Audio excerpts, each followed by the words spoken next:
तुम्ही जनतेला कुत्रा म्हणताय, जनतेला भाडेके तट्टू म्हणताय.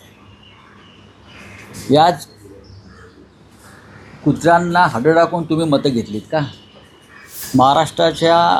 महाराष्ट्राला एका संस्कारी मुख्यमंत्र्याची गरज आहे.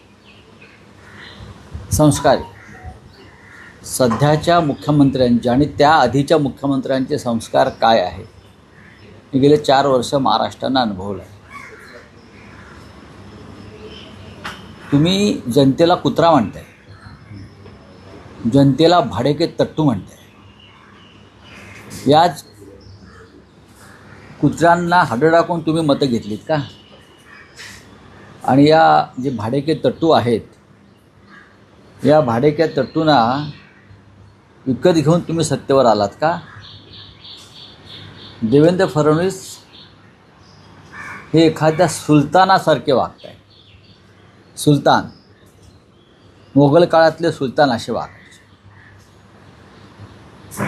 आणि सुलतानाच्या विरुद्ध कोणी जनतेनं आवाज उठवला की त्याला ते कठोर शिक्षा द्यायची. देवेंद्र फडणवीस यांनी महाराष्ट्रामध्ये एक प्रकारे आणीबाणी घोषित केली. आणीबाणी, जनतेच्या कराच्या पैशातून एक प्रकल्प निर्माण करायचा, राबवायचा.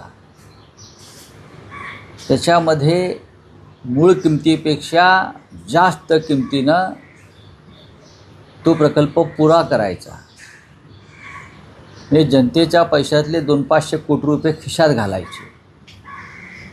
मग त्या प्रकल्पाचा गाजावाजा करायचा, टी व्हीचे कॅमेरे लावायचे, आमच्यासारखं कोणीच नाही असं सांगायचं. आणि आम्ही नसतो तर हा प्रकल्प झालाच नसता वगैरे निवेदनं करायची, जनतेला मूर्ख बनवायचं. आणि त्यानंतर हा प्रकल्प जेव्हा कोसळून पडतो, जनतेच्या कराचा पैसा अशा प्रकारे भगदाडं पडतात आणि त्यावर जर जनता व्यक्त झाली, मग ते समाज माध्यमांवर असेल, वृत्तपत्रात असेल, टी व्हीला असेल, तर जनतेला भाडेके तट्टू, डॉग्स, कुत्रे असं म्हणून त्यांची चेष्टा करायची. हे फक्त सुलतानाच्या राज्यात होऊ शकतं. हे सुलतानाचं राज्य आहे. आणि सुलतानाबरोबर आजूबाजूला त्यांचे जे निजाम आहेत सगळे, ते फिदी टाळ्या वाजवत होते, काल बाकं वाजवत होते. लाज वाटली पाहिजे. छत्रपती शिवाजी महाराजांच्या महाराष्ट्रातली सुलतानशाही आहे. म्हणे महाराष्ट्र बदनाम करणाऱ्यांना सोडणार नाही. महाराष्ट्राच्या बदनामीचं सगळ्यात मोठं षडयंत्र जर कोणी रचलं असेल तर ते अमित शहाने रचलं, नरेंद्र मोदींनी रचलं. आणि खाण तशी माती, त्याच्या खाली देवेंद्र फडणवीस. काय बदनामी केली महाराष्ट्रात? सत्य बोलणं ही बदनामी आहे का महाराष्ट्राची? आपण विरोधी पक्षनेते असताना किती बेफाम आरोप करत होतात करोना काळापासून सर्व विषयांवर. ते जरा तुम्ही एकदा ऐकून पहा. महाराष्ट्रातले आमदार खासदार 50-50 कोटीला विकले आणि विकत घेतले. ही काय महाराष्ट्राची बदनामी नाही? तुम्ही आमदार खासदार विकत घेत असताना आणि त्याच्यावर सरकार बनवलं, यापेक्षा या राज्याची कुठली बदनामी झाली असं मला वाटत नाही. ही महाराष्ट्राची परंपरा कधीच नव्हती. छत्रपती शिवाजी महाराजांचा पुतळा तिथे मालवणला कोसळतो भ्रष्टाचारामुळे, ही काय या राज्याची बदनामी नाही? अशी किती उदाहरणं आम्ही तुम्हाला द्यायची की तुम्ही या राज्याची रोज बदनामी केली आहे. छत्रपती शिवाजी महाराजांची बदनामी केलेली आहे. तो भगतसिंग कोश्यारी होता येथे राज्यपाल, महात्मा फुल्यांपासून शिवाजी महाराजांपर्यंत त्याने जी वक्तव्य केली बदनामीकारक, आणि तुम्ही त्याचं समर्थन करत होतात. शिवरायांच्या बदनामीचं, महात्मा फुल्यांच्या बदनामीचं, डॉक्टर आंबेडकरांच्या बदनामी, जी काय महाराष्ट्राची बदनामी नाही. मिस्टर फडणवीस यांना वैफल्य आलं आहे, फ्रस्ट्रेशन आलेलं आहे, निराश आहेत, ते गोंधळलेले आहेत. आणि त्याच्यामुळे जितके दिवस आपण या महाराष्ट्रात मुख्यमंत्रीपदी राहतो आहे, तितके दिवस ते फावडे घेऊन बसलेले आहेत.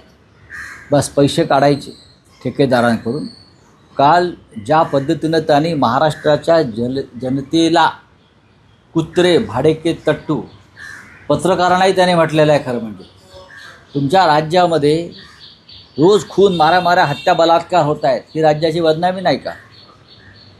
ही राज्याची बदनामीच आहे ना. विधानसभेत तुम्ही रोज खोटं बोलताय, ही राज्याची बदनामीच आहे. तुमच्या विधानसभा अध्यक्षाला मराठी येत नाही, ही राज्याची बदनामी आहे. तुमच्या विधानसभेमध्ये संविधानाच्या विरोधात जाऊन तुमचे विधानसभा अध्यक्ष निकाल देतात, ही राज्याची बदनामी आहे. अजून काय पाहिजे तुम्हाला? आणि तुमच्या भ्रष्टाचारावर बोट ठेवलं जनतेने, तर ती जनता भाडेके तट्टू, ती जनता म्हणजे कुत्र्यासारखी भुंकणारी, ही आणीबाणी उधळून लावली जाईल. नेपोलियन, अलेक्झांडर आणि सिकंदरसुद्धा आले आणि गेले, लक्षात घ्या.